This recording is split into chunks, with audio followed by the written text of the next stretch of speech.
Well, good evening, interwebs. I hope all of you are safe and healthy and just in good spirits. We are going to tonight read on in the jungle and hopefully I will get one Lithuanian name correct. I'm not counting on it, but I'm hoping that in our half hour of reading tonight that one of these Lithuanian names I pronounce correct. That's it. If I go 1 for 100, I'll be happy. Tomorrow, I'll try to go 2 for 100. But I don't know. Miracles happen. Miracles happen. So it was a beautiful day out there today, and I got out as much as I could. I really tried to be outside more. It got a little cold though. It was super sunny and super warm this morning when I went on my walk, and then like later in the afternoon, it just got cold. It was weird. It got windy and it got cold. But I've got this burly beard going, so that kind of kept me warm. And I've been trimming it because it's been getting itchy, but I don't know. Maybe I'll just keep it going. It's not really that impressive right now, but anyway, like I said, I hope all is well. So let's get into our new book, The Jungle by Upton Sinclair. We're at the wedding, right? This Lithuanian wedding, food, drink, tuned instruments, right? And they were kind of the characters. And things were starting to wind down a little bit at the wedding in this little kind of cultural center, right? And they said it's so small and it's so packed that in this little 30 by 30 foot room, they bring cribs and little playpens or whatever, and they just kind of chuck all the little kids in there and while everybody's partying and having fun. So, where we left off, these two people, this husband and wife team they owned the local delicatessen, and they said that they were very, big boned people were up dancing, right?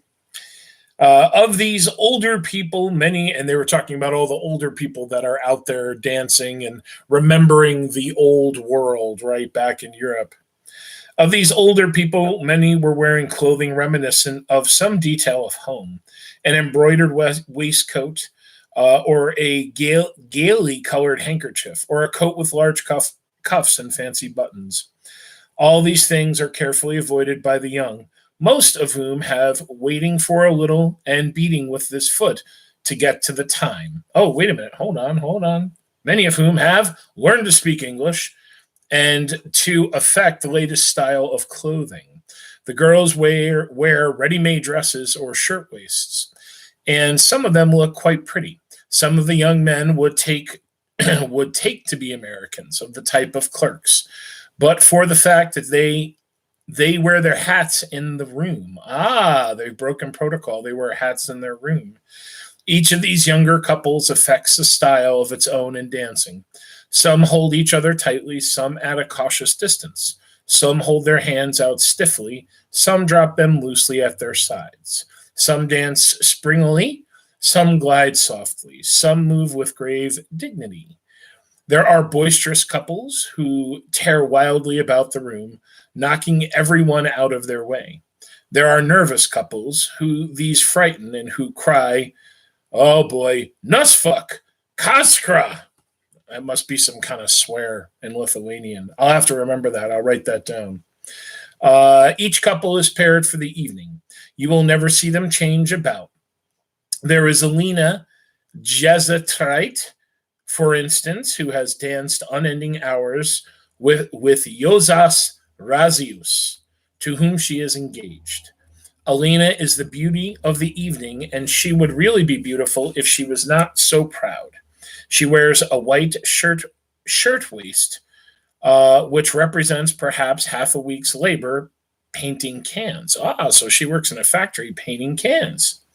She holds her skirt with her hand as she dances with stately precision, after the manner of the grand dames. Yuzos is driving one of Durham's wagons, and he is making big wages. He affects a tough aspect, wearing his hat on one side and keeping a cigarette in his mouth all the evening. Then there is, oh boy, Yadviga Marcinkus, who is also beautiful but humble. Yadviga likewise paints cans, but then she has an invalid mother and 3 little sisters to support by it. And so she does not spend her wages for shirtwaists. Yadviga is small and delicate with jet black eyes and hair, the latter twisted into a little knot and tied on the top of her head. She wears an old white dress, which she has made herself and worn to parties for the past 5 years. It is high-waisted, almost under her arms, and not very becoming. But that does not trouble Yadviga, who is dancing with her Mikolas. She is small, while he is big and powerful. She nestles in his arms as if she would hide herself from view, and leans her head upon his shoulder. He, in turn, has clasped her arms tightly around her, as if he would carry her away. And so she dances and will dance the entire evening, and would dance forever in ecstasy of bliss. You would smile, perhaps, to see them, but you would not smile if you knew their story. This is the 5th year now that Yadviga has been engaged to Mikolos, and her heart is sick. They would have been married in the beginning, only Mikolos has a father who is drunk all day, and he is the only other man in a large family. Even so, they might have managed it, for Mikolos is a skilled man, but for cruel accidents which have almost taken the heart out of them. He is a beef boner, and that is a dangerous trade, especially when you are on piecework and trying to earn a bride. Your hands are slippery and your knife is slippery, and you are toiling like mad. When somebody happens to speak to you or strike a bone, then your hand slips on the blade and there is a fearful gash. And that would not be so bad, only for a deadly contagion. The cut may heal, but you never can tell. Twice now within the last 3 years, Mikolos has been lying at home with blood poisoning, once for 3 months and once for nearly 7. The last time, too, he lost his job, and that meant 6 weeks more of standing at the doors of the packing houses. At 6 o'clock on bitter winter mornings, with a foot of snow on the ground and more in the air, there are there are learned people who can tell you out of the statistics that beef boners make 40 cents an hour, but perhaps these people have never looked into the beef boner's hands. When Tamosios and his companions stop for a rest, as perforce they must, now and then the dancers halt where they are and wait patiently. They never seem to tire, and there is no place for them to sit down if they did. It is only for a minute anyway, and for the leader, he starts up again, in spite of all the protests of the other 2. This time is another sort of dance, a Lithuanian dance. Those who prefer to go on with the 2-step, but the majority go through an intricate series of motions, resembling more fancy skating than a dance. The climax is a furious prestissimo, at which the couple seize hands and begin a mad whirling. This is quite irresistible, and everyone in the room joins in, until the place becomes a maze of flying skirts and bodies quite dazzling to look upon. But the sight of sights at this moment is Tasmosios. The old fiddle squeaks and shrieks in protest, but Tasmosios has no mercy. The sweat starts out on his forehead. He bends over like a cyclist on the lap of a race. His body shakes and throbs like a runaway steam engine, and the ear cannot follow the flying showers of notes. There is a pale blue mist where you look to see his bowing arm. With a most wonderful hush, he comes to the end of the tune and flings up his hand and staggers back exhausted. And with a final shout of delight, the dancers fly apart, reeling here and there, bringing up against the walls of the room. After this, there is beer for everyone, the musicians included, and the revelers take a long breath and prepare for a great event of the evening, which is the Aziviamas. The Aziviamas is a ceremony which, once begun, will continue for 3 or 4 hours, and it involves uninterrupted dance. The guests form a great ring, locking hands. Then, when the music starts up, they begin to move around in a circle. In the center stands the bride, and one by one, the men step into the enclosure and dance with her. Each dance is for several minutes, as long as he pleases.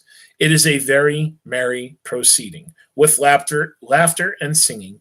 And when the guest has finished, he finds himself face to face with Teta, who holds the hat. Into it, he drops a sum of money, $1 or perhaps $5, according to his power, and his estimate of value of privilege. The guests are expected to pay for this entertainment, and if they be proper guests, they will see that there is a neat sum left over for the bride and bridegroom to start life upon.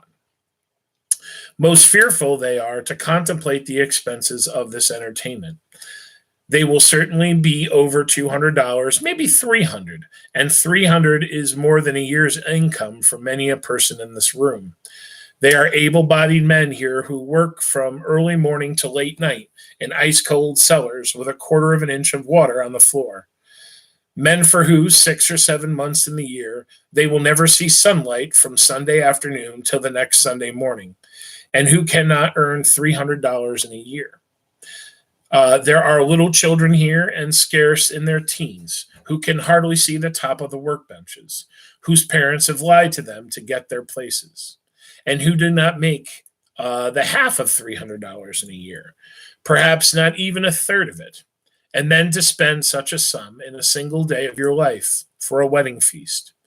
For obviously it is the same thing, whether you spend it at once for your own wedding or in a long time, at the weddings for all your friends. It is very imprudent. It is very imprudent. It is tragic, but it is so beautiful. Bit by bit, these poor people have given up everything else. But to this they cling with all the power of their souls. They cannot give up the Vasilia. To do that would mean not merely to be defeated, but to acknowledge defeat. And the difference between these two things is what keeps the world going. The Vasilia has come down to them from a far off time. And the meaning of it, was that one might dwell within the cave and gaze upon shadows, provided only that once in his lifetime he could break the chains and feel his wings and behold the sun, provided that once in his lifetime he might testify to the fact that life, with all its cares and its terrors, is no such great thing after all, but merely a bubble upon the surface of a river, a thing that one may toss about and play with as a juggler tosses his golden balls, a thing that one may quaff like a goblet of rare red wine. Thus, having known himself for a master of things, a man could go back to his toil and live upon the memory all his days. Interesting. So, giving this money seems to kind of give them life, and it kind of makes them kind of remember and really kind of feel alive, which is very interesting. Even though it's a lot to them, they still do it. They throw that money in the hat. Endlessly, the dancers swung round and round. When they were dizzy, they swung the other way. Hour after hour, this continued. The darkness had fallen, and the room was dim from the light of 2 smoky, oily lamps. The musicians had spent all their time, their fine friends. They began again. Once every 10 minutes or so, they would fail to begin again, but instead would sink back exhausted, a circumstance which invariably brought out a painful and terrifying scene that made the fat policeman stir uneasily in his sleepy pit place behind the door. It was Marijah. Marijah was one of those hungry souls who cling with desperation to the skirts of the retreating muse. All day long she had been in a state of wonderful exaltation, and now it was leaving, and she would not let it go. Her soul cried out in words of Faust, "Stay, thou art fair." Whether it was by beer or shouting or by music or by motion, she meant that it would go on, and she would go back to the chase of it, and no sooner be fairly started than her chariot would be thrown off the track, so to speak, by the stupidity of those thrice accursed musicians. Each time Marijah would emit a howl and fly at them, shaking her fists in her hand, shaking her fist in their faces, stamping upon the floor, purple and incoherent with rage. In vain, the frightened Tasmosias, I think last night we called him Tamos, right? We're going to keep calling him Tamos, would attempt to speak, to plead the limitations of the flesh. In vain would the puffing and breathless Ponas Jokobas insist. In vain would Teta implore. "Zaslin," Marijah would scream. "Paluk is Kalio. What are you paid for, children or hell?" And so, in sheer terror, the orchestra would strike up again, and Marijah would return to her place and take her task. She bore all the burden of the festivities now. Ono was kept up by her excitement, but all of the women and most of the men were tired. The soul of Marijah was alone unconquered.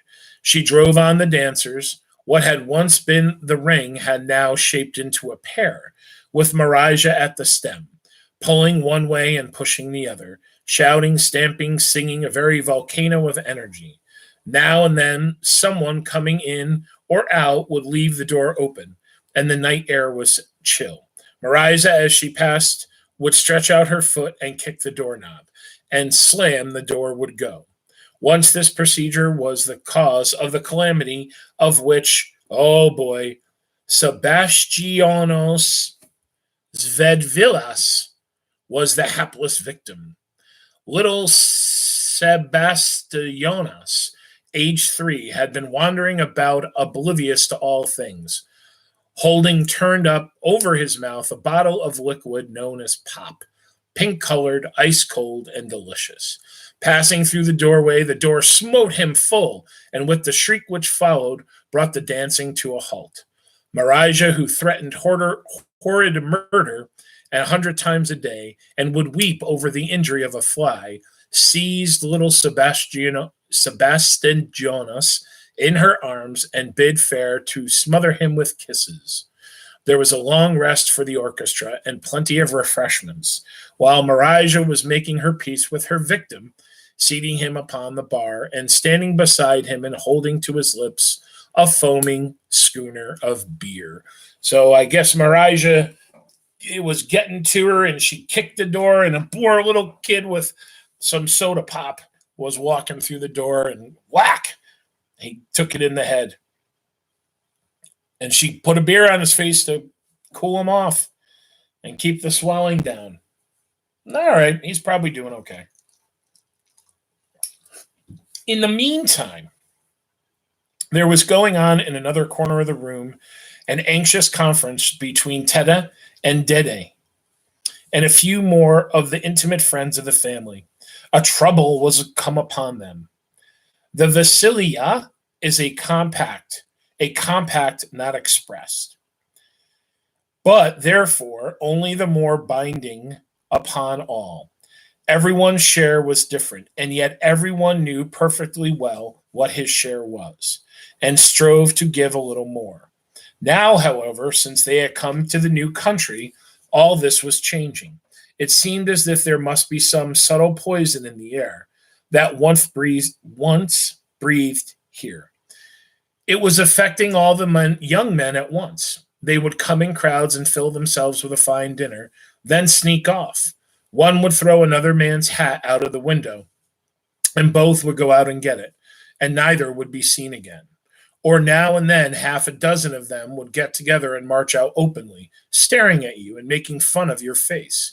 Still others, worse yet, would crowd around the bar and at the expense of the host drink themselves sodden, paying not the least attention to anyone, and leaving it to be thought that either they had danced with the bride already or meant to be later on. So what these people are kind of sitting in the corner and brooding about and complaining about is that even though they're coming here to America and they've brought their traditions and they're doing these things that they did back home and they're celebrating this way, the younger men, the people that, it's kind of like, hey, bride, you're getting your last dance with another man before you get married. Thank you for the dance. Thank you for the honor. And here's some money. But some of the guys are pulling these lame tricks, like throwing a hat out the window and, oops, my hat fell out the window. I got to go get it. And they're not coming back in and they're not paying their respects. So the older people are saying they don't like that now that we're in America. Our younger people are not celebrating the old ways as we did. All these things were going on now, and the family was helpless with dismay. So long they had toiled, and such an outlay they had made. Ona stood by, her eyes with wide terror. Those frightful bills, now they had haunted her, each item gnawing at her soul all day and spoiling her rest at night. How often she had named them over one by one and figured on them as she went to work. $15 for the hall, $22.25 for the ducks, $12 for the musicians, $5 at the church, and a blessing of the Virgin besides, and so on without an end. Worst of all was the frightful bill that would come from Graziunas for the beer and liquor that would be consumed. One could never get in advance more than a guess to what the saloon keeper, and then, when the time came, he always came to you scratching on his head and saying that he guessed too low. Ha! But that he had done his best. Your guests have gotten very drunk. By him you were sure to be cheated unmercifully. And that, even though you thought yourself the dearest of the hundreds of friends he had, he would begin to serve your guests out of a keg that was half full, and finish with one that was half empty. And then you would be charged for 2 kegs of beer. He would agree to serve a certain quality at a certain price. And when the time came, you and your friends would be drinking some horrible poison and could not be described. You might complain, but you would not get nothing for your pains, but a ruined evening. While, as for going to law about it, you might as well go to heaven at once. The saloon keeper stood in with all the big politics of men in the districts. And when you had once found out what it meant to get in trouble with such people, you would know enough to pay what you were told to pay and to shut up. So, this guy's a saloon keeper, and if he says, hey, give me $200, you're going to give him $200. You're not going to question it because you know who he keeps drunk, who he keeps well fed and drunk is the politicians, and probably the politicians are getting some kickback from him because he's buying alcohol from them. What made all of this the more painful was that it was so hard on the few that had really done their best.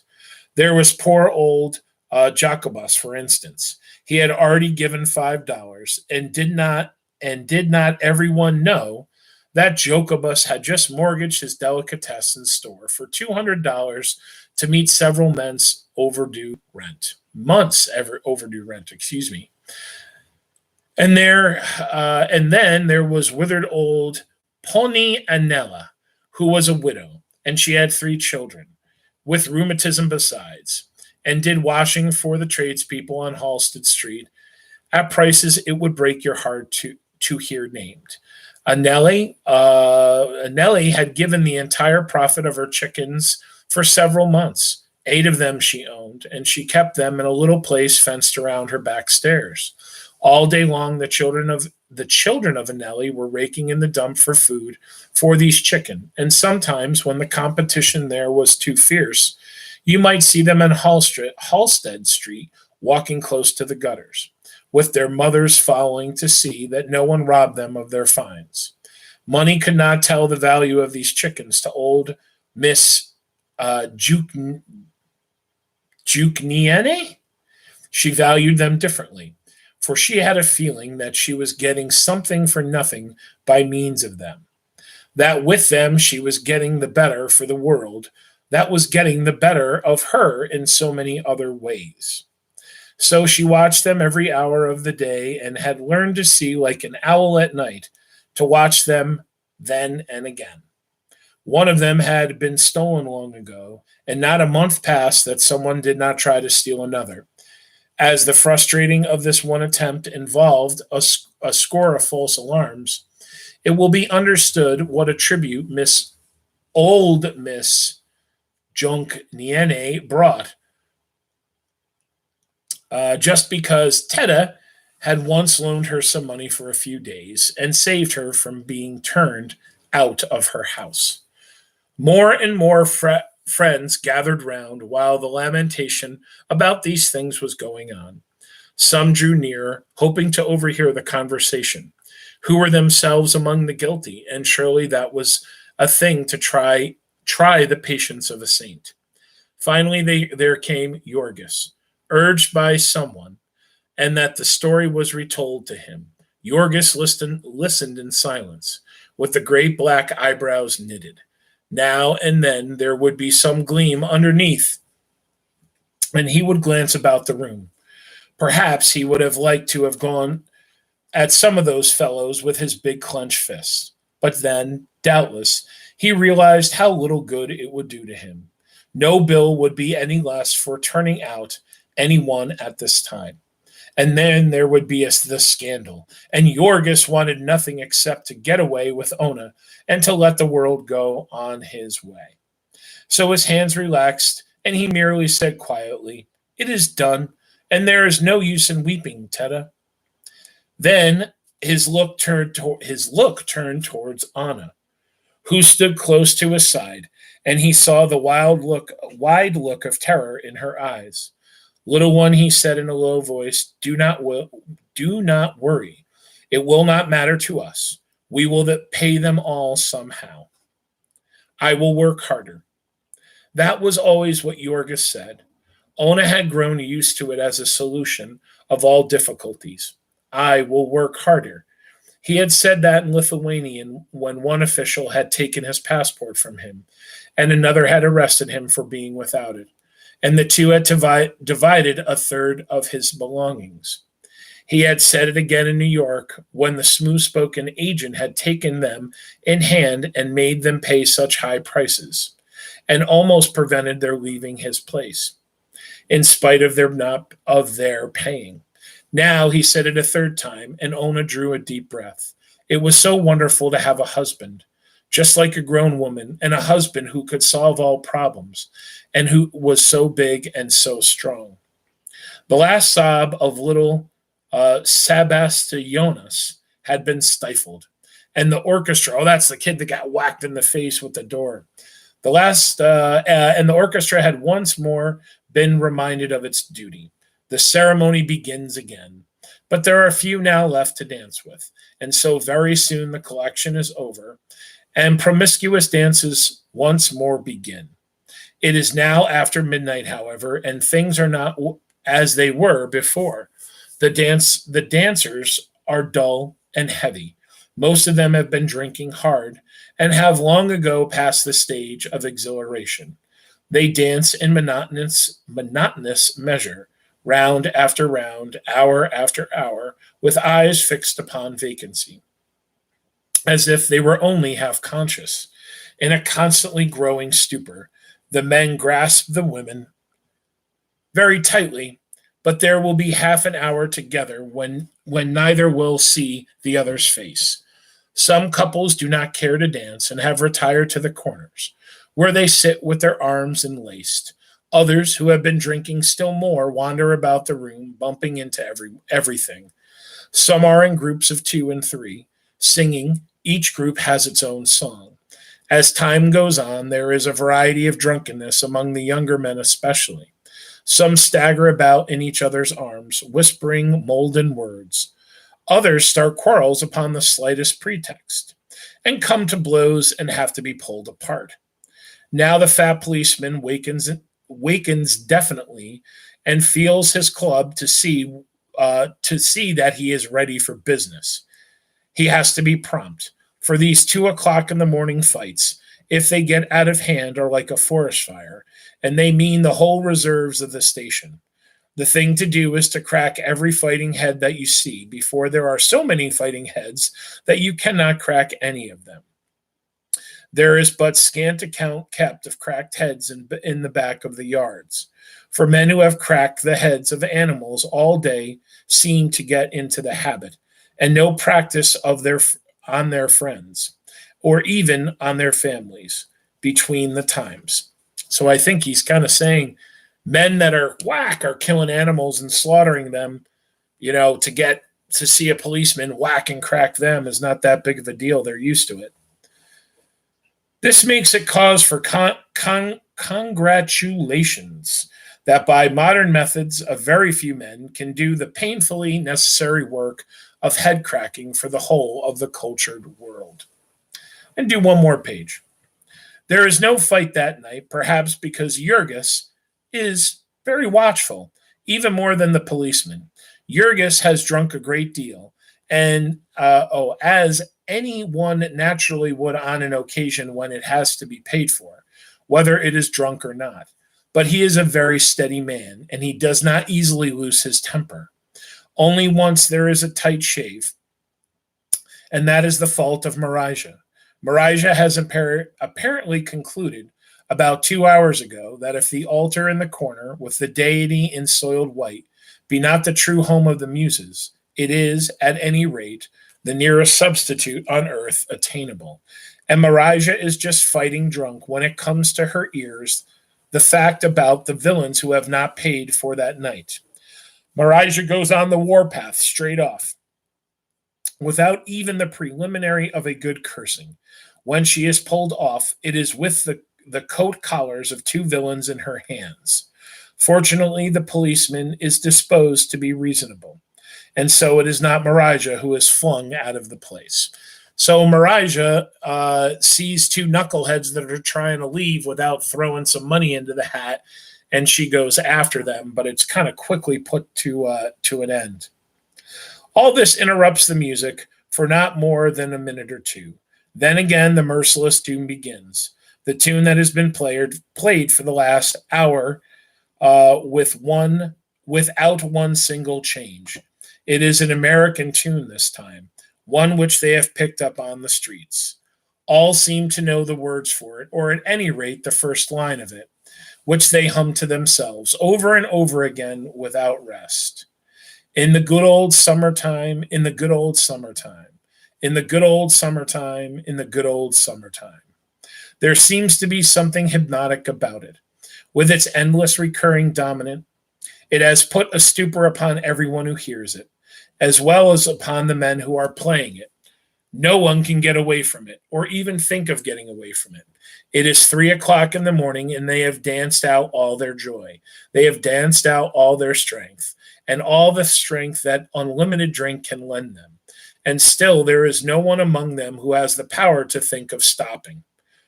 Promptly at 7 o'clock this same Monday morning, they will every one of them be in their places at Durham's or Brown's or Jones's, each in his working clothes. If one of them be a minute late, he will be docked an hour's pay.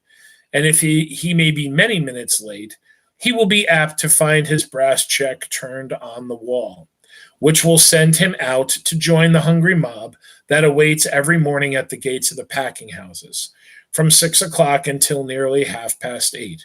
There is no exception to this rule, not even little Ona, who has asked for a holiday the day after her wedding, a holiday without pay, but she has been refused. While there are so many who are anxious to work as you wish, there is no occasion for accommodating yourself with those who work otherwise. So let me bookmark the page. There we go on my fancy schmancy Kindle.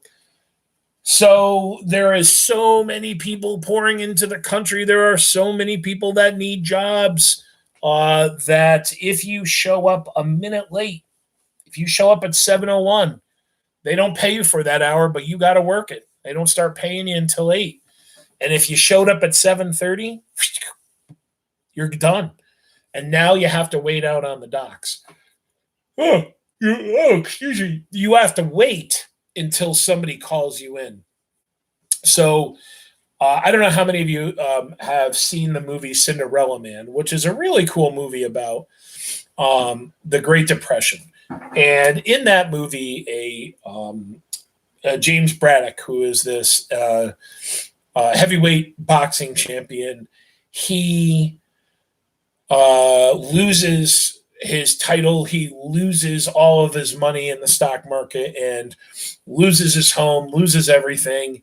And a couple times in the movie, what happens is to get work, he has to go down to these loading docks, and a guy walks by and goes, "Yeah, I'll take you. I'll take you. You look kind of weird. I'm not okay. I'll take you." So depending on how much work is needed, they'll bring in extra people, and that's what's happening here. Today we've got to slaughter 500 cows. Well, I need to bring in 10 extra guys. So they got their normal, reliable guys, but now I'm going to go out. I'll see who's lined up out the door, and I'll pull those people in. And, you'd like to think that we live in a country where that is no longer the case. And I'll tell you, excuse me, that is a matter of fact still the case. There still are places where people work jobs that way. And this summer I was working with someone who she actually got a scholarship, and she played for St. John's women's basketball team, which was a Division I basketball team. And while she was at St. John's, she studied culinary arts. And after she graduated from St. John's, she was having a very hard time finding a job down in New York City. And one of the places that you could get work was at Shea Stadium, which was the baseball. Well, it was originally a baseball stadium, but it's where the New York Mets and the New York Jets, my team, played. And what she would do is you'd get there on a game day, and you'd wait outside in this really long line, and they would come by and they'd say, "Yep, you can come in. Yep, you can come in. What do you do? Oh, you can cook. Yep, you can come in." So until she got a regular job there, this is how they would do it. And they still do this today, depending on, how many people they need on any given day, depending on the attendance of the game. So around the country, there are still jobs this way, right? But at this time in our major cities, it's a lot more prevalent. But anyways, that's what they're going through. So, okay, my friends, let's do some current events. There's some odd stuff happening today, but I guess New York, my friends, we have had another, unfortunately, very deadly day. So the last I checked, 731 people have died in the last 24 hours, and that again is the largest increase, the largest amount of deaths in our state from the coronavirus.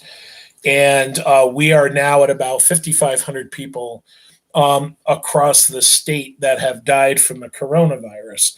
And one of the things that, and I kind of knew that we were going to get to this point, but to kind of put this into perspective now, more people in New York City have died of the coronavirus than died during the Twin Tower attack and the collapses on 9/11. So, of course, that was, instant or within minutes. This has been stretched out now.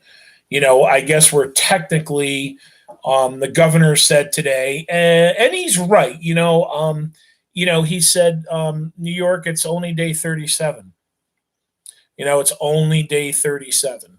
So again, we've talked a lot about perspective. Let's keep that in perspective. What is that? For a little over 4.5 weeks, we've been going through this. And a lot of people are saying that this is really going to be the week. This is when we're going to see big death counts, big death tolls every day, and hopefully it's gonna stop, right? Because the amount of people that have been coming in, the amount of people that are on the ventilators, and we've talked about this a couple times. And again, my friends, just a reminder: questions, comments, do not be afraid. Throw them out there.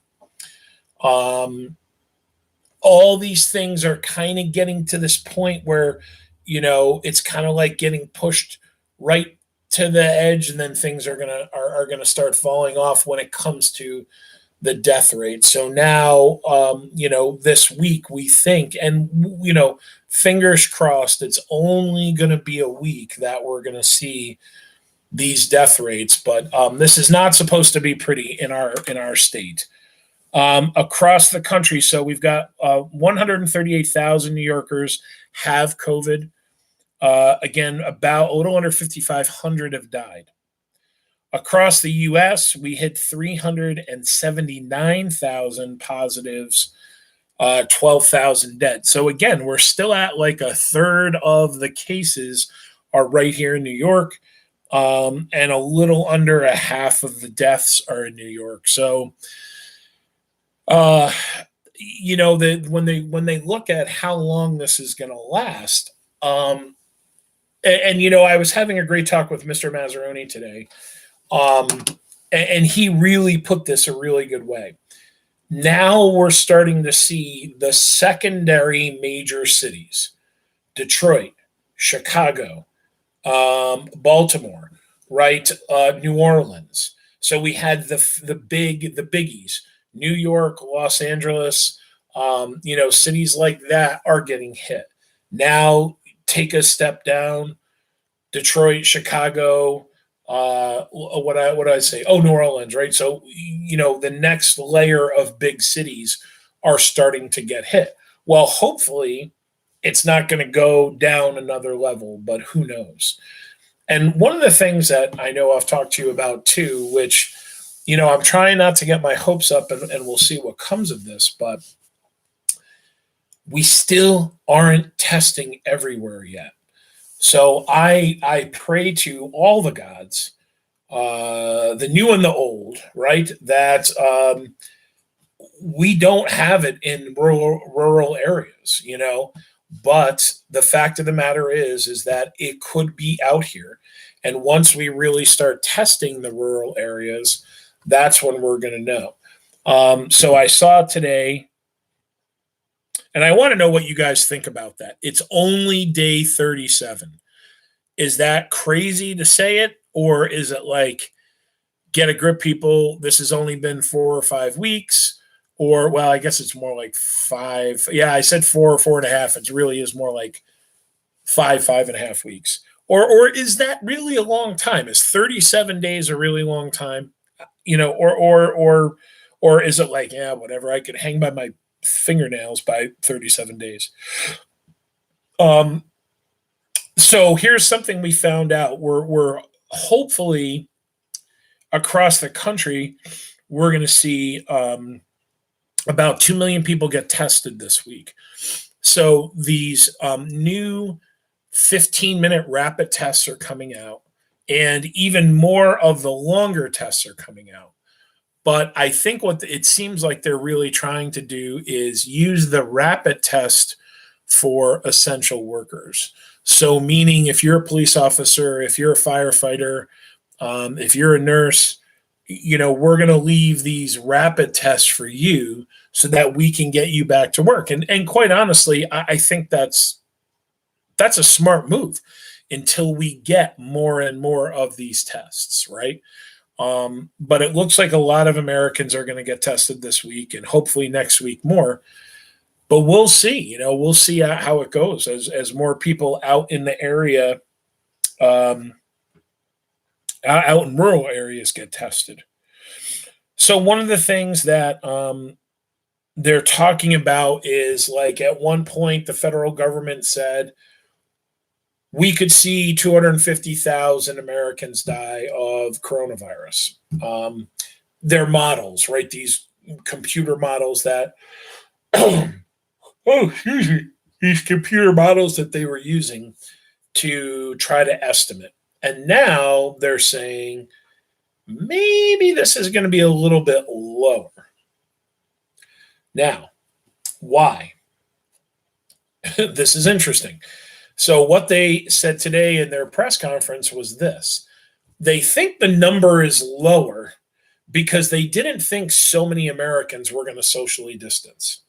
So, basically, what these models that they were using, they were looking at how quickly it was spreading, where it was spreading, um, how lethal it was, right? And then there were all these different things about, I guess, your blood type can help you or your blood type can hurt you. Now they released a thing that are saying that they know now that African Americans are predisposed and more likely to get it.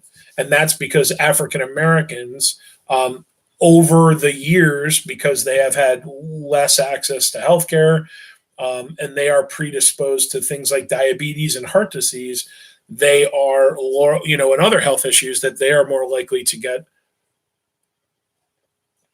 COVID. Um, we'll see. But I guess that basically the government was saying, the federal government is saying, we really didn't think many Americans were going to do the social distancing thing. We only thought about 50% of Americans were going to. So that's why they thought that number was going to be much higher. So I don't know if that's good or bad. Are they saying like, we thought Americans were just going to be a bunch of a-holes and they weren't really going to, do what we were telling them to do? Or were they just playing it like, hey, let's think of the worst case scenario? And maybe that's the best thing to do. Maybe it is.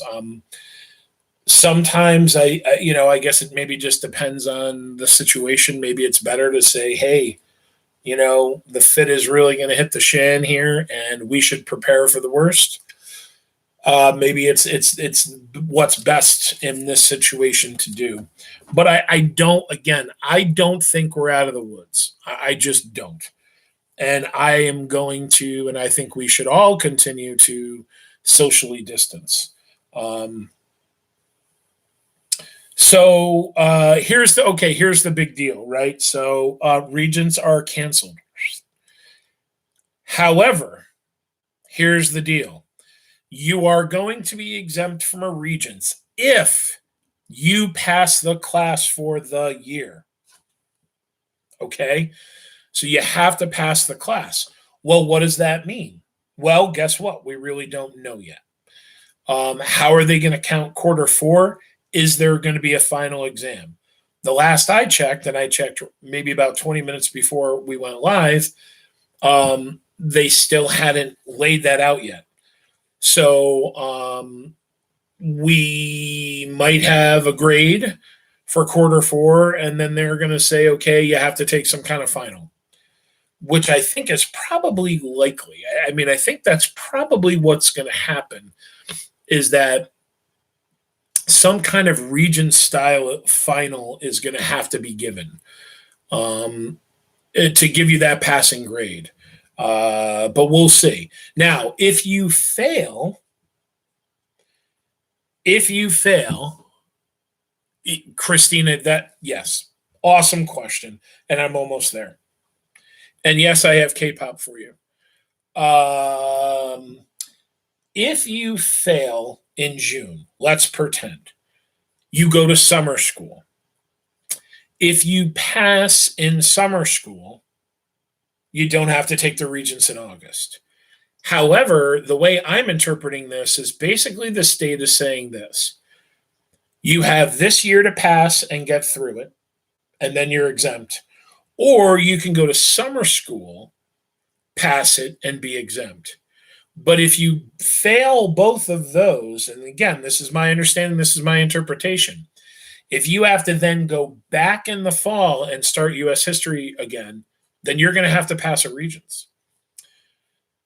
So, for me as a teacher of U.S. history, it's very important to me that you understand the content and that we get through all that. We certainly don't have to. Um, we don't have to do as intense Regents prep as what we normally do at the end of the year, but you still need to do your work and you still need to pass the class. Now, Christina, that is a great question, and that is exactly what my sons are asking. And I talked about my sons, and they're very academically, they're really into it. They really want to test themselves. They want to take the Regents, and both of them want to have that advanced Regents diploma with whatever the 85 or above average. So, and I don't know what is that called. Advanced Regents diploma with honors or something like that. I can't remember what they call it. So here's the thing. My son, who's a sophomore, he's advanced in science and math. So he's already taking algebra 2, he's already taking earth science, and then he's going to take global. So now, because he's really awesome grades in all those classes, he's got an over a 95 average. Actually, I think he has 100 average in social studies. Go figure. He doesn't have to take those Regents. But he wants that advanced Regents diploma. As far as I know, Christina, they haven't laid that out yet. And I am diligently, I don't know why I've been using that word so much lately, but I have been researching and I will continue to research to let you guys know. My son got an 84 on geometry and last year, and he really wants to go back and take it again so that he can get over that 85. He feels very confident that he can do it. But what now? Can he do that in August? So I'm not too sure. But I know there are no tests being offered, and I think they should. If they're just going to exempt it, then bam, you should get that advanced Regents diploma. And I'll call the governor for you and make sure he gives it to you. So that's the plan with the end of the school year. That's the plan with the Regents. And I'll see more about the advanced diplomas. Now, here's the thing that, hey, Bella.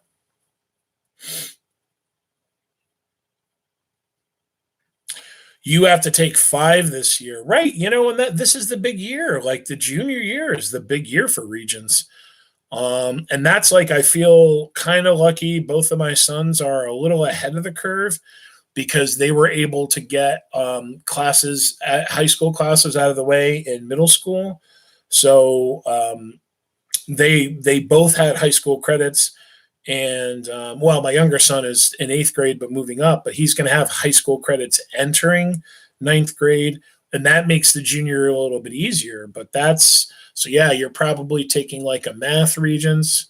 I bet you're taking algebra 2. You're taking algebra 2, chemistry, U.S. English, and then maybe the Spanish. Or you have to take the Spanish Regents this year too, or that Regents equivalency or whatever. And I don't know, because that's the other thing. That Spanish test is not a Regents test. It's a Regents equivalency. So I don't know what's going on with that. All right, I'm going to write a note and we'll try to find out about the Spanish Regents equivalency. I'll have to get in touch with some of our Spanish teachers and see if they know. Okay, whoops, I got to flip back. This has been great. I've been keeping this notebook every single day, and I was thinking it'd be really cool one day, like in a couple years, to hold on to this and then just to kind of like flip back and see what was happening on each day. And it's kind of interesting that every single day it just kind of builds and builds, and so it's cool. It's cool to keep this little journal. Okay, so we talked about the primaries are going on, and New York postponed their primary to June 23rd. Well, Wisconsin today, and I was actually looking at pictures of this, photographs of it. Wisconsin held their primary. And more than likely, I'm assuming they're probably going to be releasing those uh, uh, their results soon. And I was checking earlier. I don't see anything, but there were people standing like 6 feet apart, and apparently not apparently because I saw them. The lines were going for blocks and blocks and blocks, but people came out and they voted. So hopefully we'll know those results. But I think it's going to be a lot of states that are still holding them, pushed them off to May and June. So who knows? Maybe Bernie's still in this, and maybe Bernie's still going to pull it out. If you're a Bernie fan, it seemed as though Biden had pretty much locked it up before everything was going nutty. But who knows? Bernie maybe can come through. So what I checked today, what Newsweek reported was that right around April 15th, if you are like myself, if you use like TurboTax kind of thing and online thing, and you have your taxes done, and they deposit the check right into your bank account, okay, right around April 15th, they're going to start to issue checks into your bank account.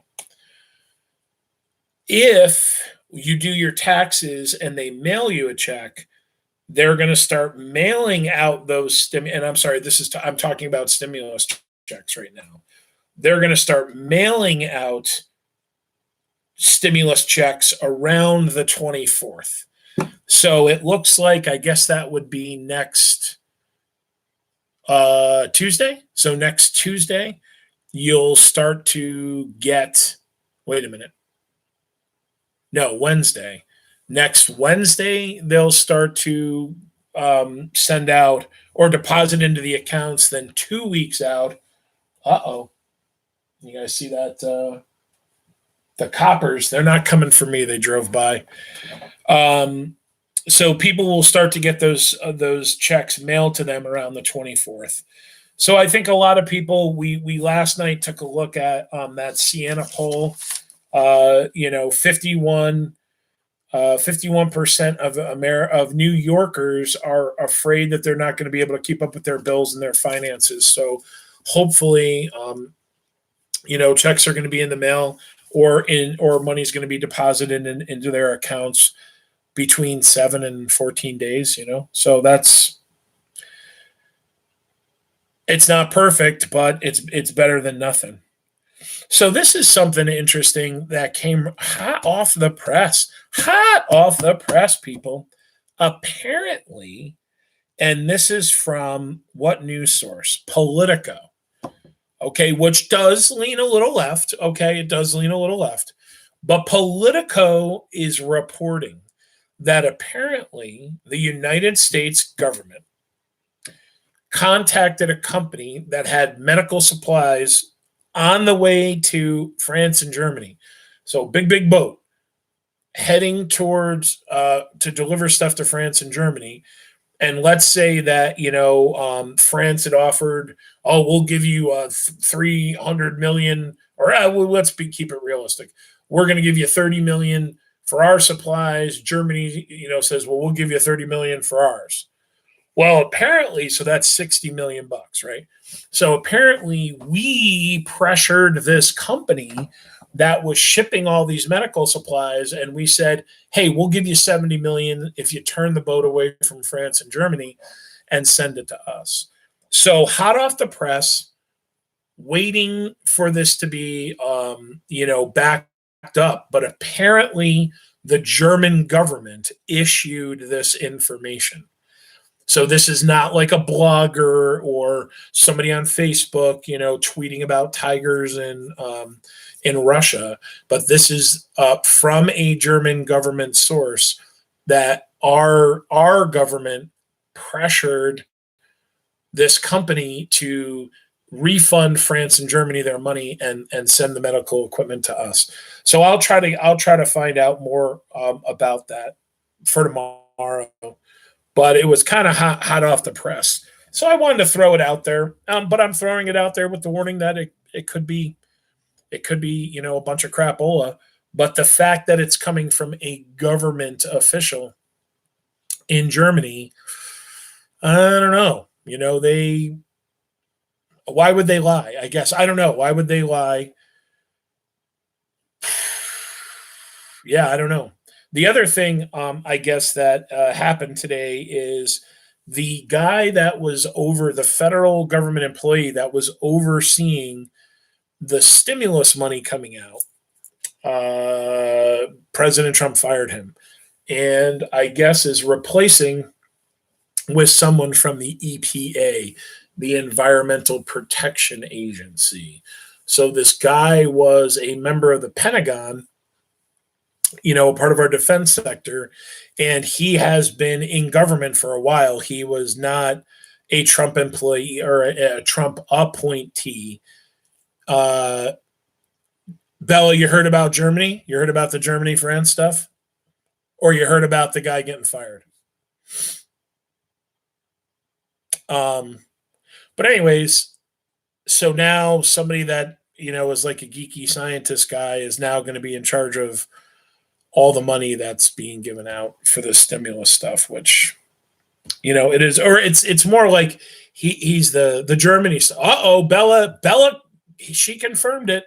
She's our confirmation. But anyway, so we'll see what happens with that. In England, I heard that Christina says, in England, I heard that the COVID-19 conspiracy theorists blew up cell towers over a theory about the government. Really? Wow. I'm going to write that down too. I got to check this out. Spanish regents and English cell towers. I got to look that up. All right. Well, here we go. This day in history, and then I'm going to play you some K-pop. Okay. So I didn't go too far back in history here. In 1891, get ready for this. It's the 5G. 5G. What does that mean? Oh, 5G, like we're 4G now and 5G. I don't know. I'll look it up. Where was I? 1891. Nebraska becomes one of the first states. Now, this is one of the things we were just talking about in the U.S. Nebraska becomes one of the first states to pass a law saying that a workday should only be 8 hours. 1891 in Nebraska on today's date. Where are we next? 1927. Oh, this was kind of cool.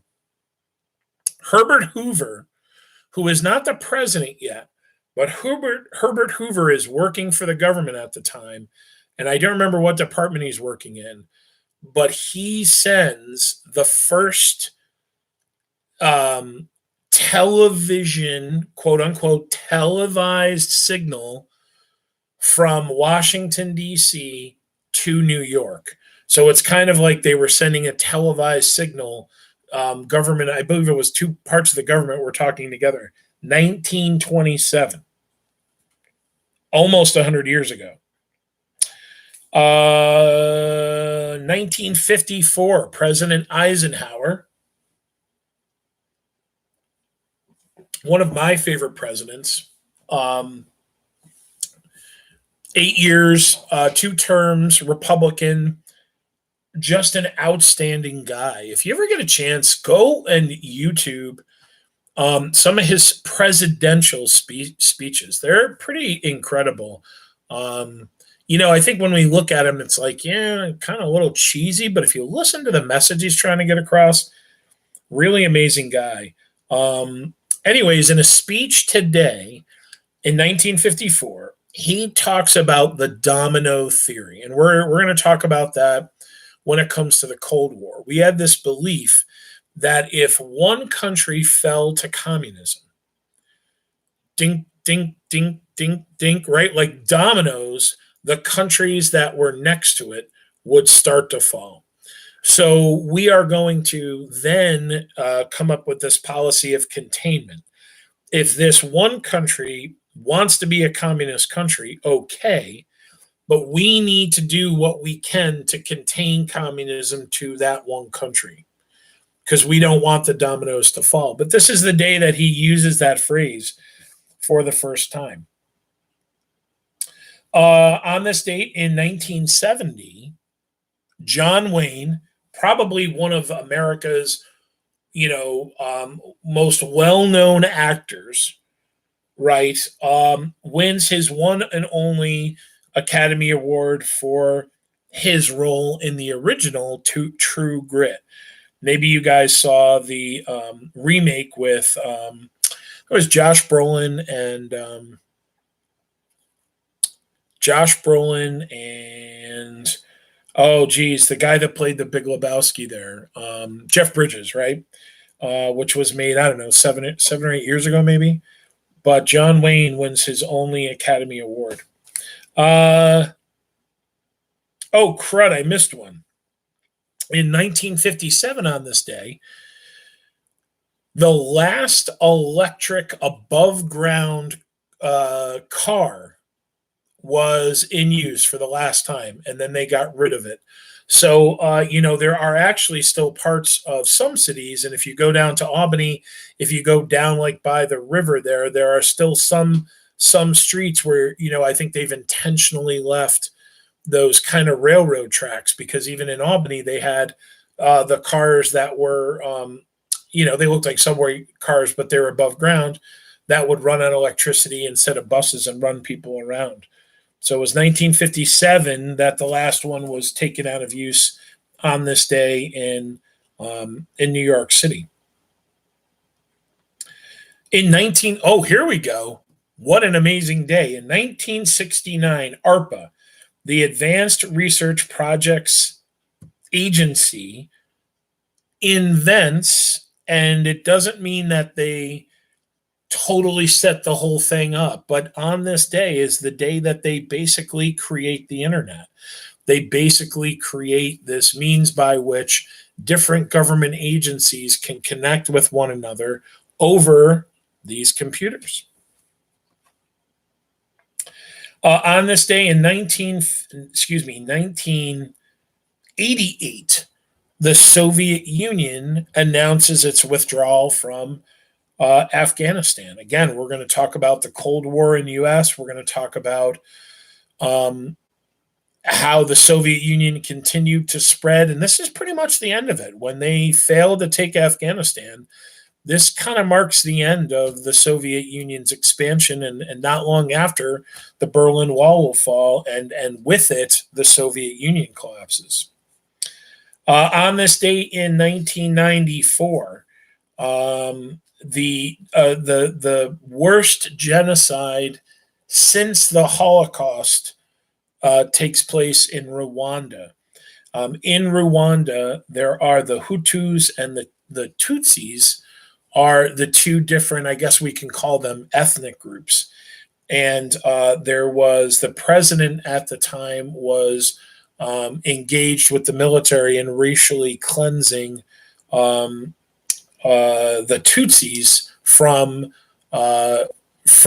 Rwanda, and they think that anywhere from about 500,000 to 1 million were killed. And how they did it is one by one with machetes. They didn't do it with guns or gas chambers or tanks like in World War II.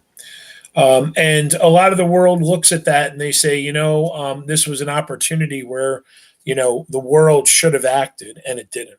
And we knew that genocide was going on. So that's this day in history.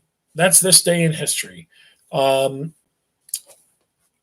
guess some cool stuff, but we kind of left off with some kind of depressing stuff too. But it's important, my friends, for us to acknowledge our history and not to just sweep it under the rug and okay, it happened or whatever. The way we learn from our mistakes is that we say, hey, we screwed up. Let's not do it again. And World War II is a whole different thing, and the Holocaust in Germany. But there have been times where, as a country, we have stepped up to help humanitarian ways, and this was one of those times where, again, the world kind of went, yeah, we shouldn't get involved in this. And I think most historians and a lot of people look back and say, yes, we should have. So my friend Christina sent me, I don't know if you guys can hear this, a couple different videos to watch. And this was my favorite. Can you guys hear this? Oh. And I think it's called Twice Feel Special. Can you guys hear it? Is this the right thing you sent me, Christina?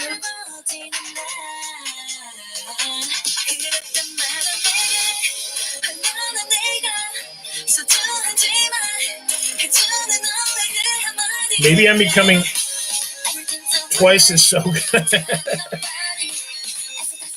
So one of the things Christina said to me about this music is, and it's true, is like a lot of these videos are super theatrical, and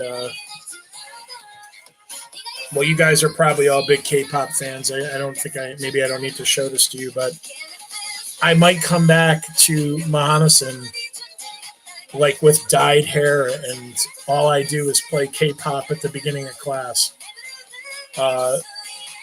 But my sons might disown me if I play K-pop around them, but that's okay. Maybe I'll just wait until they're not around.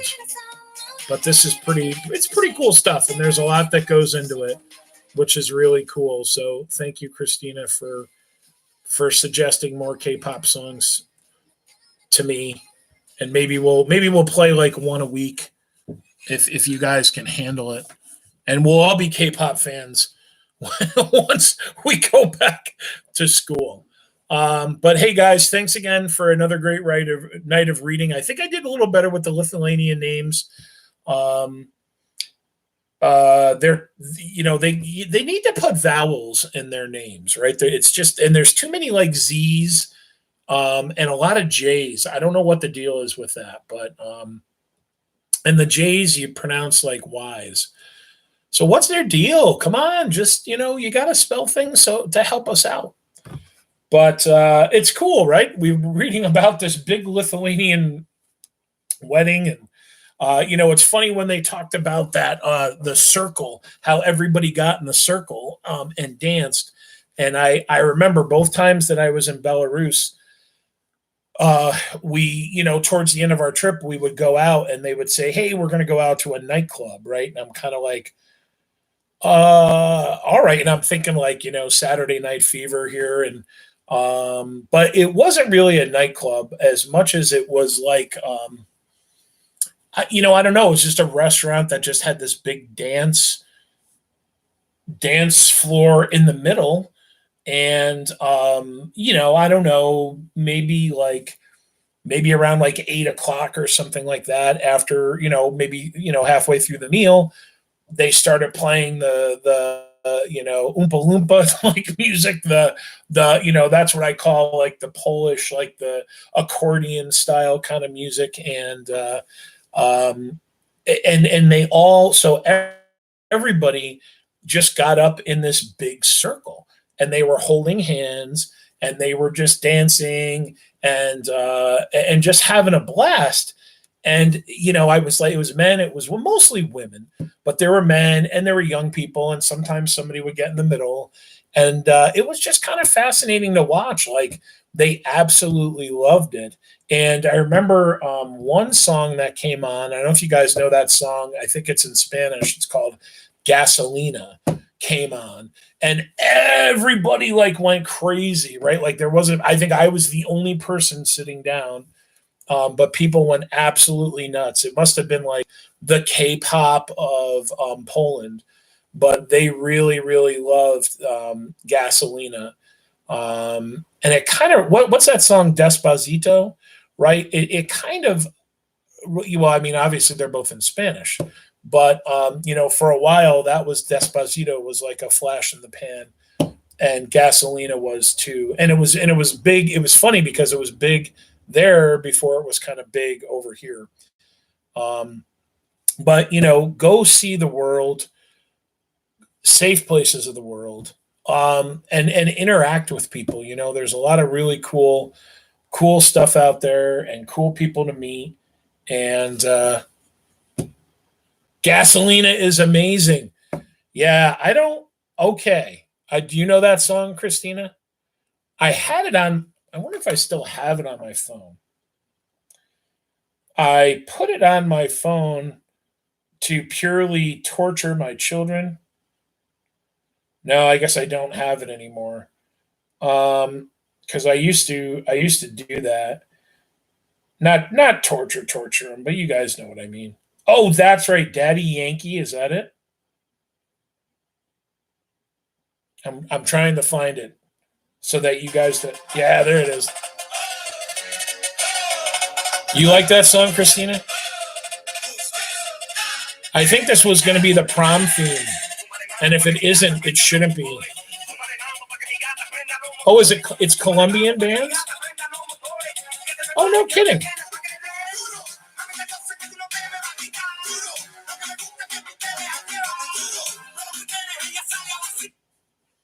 Well, there you go.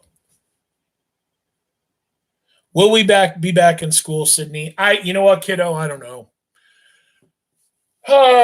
Part of me thinks maybe we're going to be back in school for like 3 weeks. But I was talking to Miss D about this today. I just don't know who's going to make that call.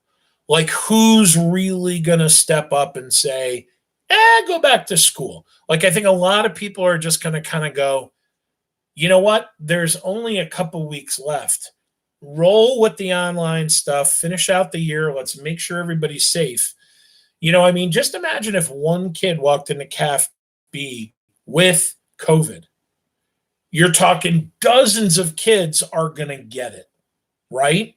Right? So I don't know. I want to be back, but I want to be back in a safe way.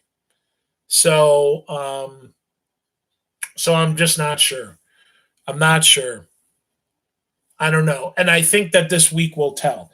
If we really are seeing a lot less kids, if testing is going up, meaning COVID testing is going up, more people are being tested, but hospital admissions still go down, maybe we're going to be back in May. Maybe we will be, but I think by Easter, so in about a week, we'll know. Okay? That's my best call. But I want to be back with you guys because it's kind of driving me crazy to be here. I'm in my gaming room, our hobby room.